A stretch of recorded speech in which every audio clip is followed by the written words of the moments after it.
கீதம் 75:10 துன்மார்க்குடைய கொம்புகளை எல்லாம் வெற்றி போடுவேன், நீதிமானுடைய கொம்புகளோ உயர்த்தப்படும். எனக்கு அன்பான தேவ பிள்ளைகளே, இந்த நாளிலே கர்த்தர் இந்த வார்த்தையின் மூலமாய் நமக்கு ஒரு மிக அற்புதமான ஒரு எதிர்காலத்தை அவர் நமக்கு காண்பிக்கிறார். துன்மார்க்கருடைய கொம்புகளை எல்லாம் நான் வெற்றி போடுவேன், நீதிமானுடைய கொம்புகளே உயர்த்தப்படும். தேவன் இந்த சமூகத்தை, இந்த அருமையான இந்த உலகத்தை தேவன் நமக்காக உண்டாக்கி கொடுத்திருக்கிறார். ஆனால் இந்த உலகத்திலே துன்மார்க்கம் அதிகமாய் நிறைந்திருக்கிறது, பாவம் அதிகமாய் நிறைந்திருக்கிறது, சாபம் அதிகமாய் நிறைந்திருக்கிறது. ஆண்டவர் இதற்கென்று ஒரு நியாயத்தை அவர் விசாரிக்க வந்து கொண்டிருக்கிறார்.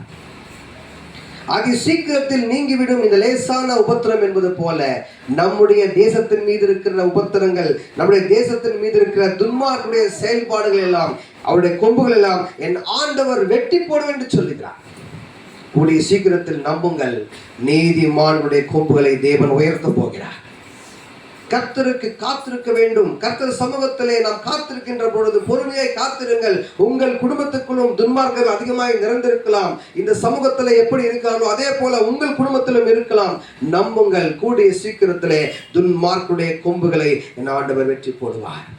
உங்களை போன்ற நீதிமானுடைய கொம்புகளை கர்த்தர் உயர்த்துவார், அவர் ஆசீர்வதிப்பார். வேதம் தெளிவாய் சொல்கிறது, நான் உன்னை உயர்த்துவேன், நான் உன்னை ஆசீர்வதிப்பேன், அநேக ஜாதிகள் மத்தியிலே உன்னை கொண்டு போய் உன்னை தலைவனாக, அநேக ஜாதிகள் மத்தியிலே உன்னை ஒரு ராஜாவாக கர்த்தர் உயர்த்துவார். நம்பிக்கையோடு காத்திருங்கள். நிச்சயமாய் சொல்கிறேன், விசுவாசத்தை சொல்கிறேன், உங்கள் நம்பிக்கை வீண் போகாது. கர்த்தர் உன்னை ஆசீர்வதிப்பாராக.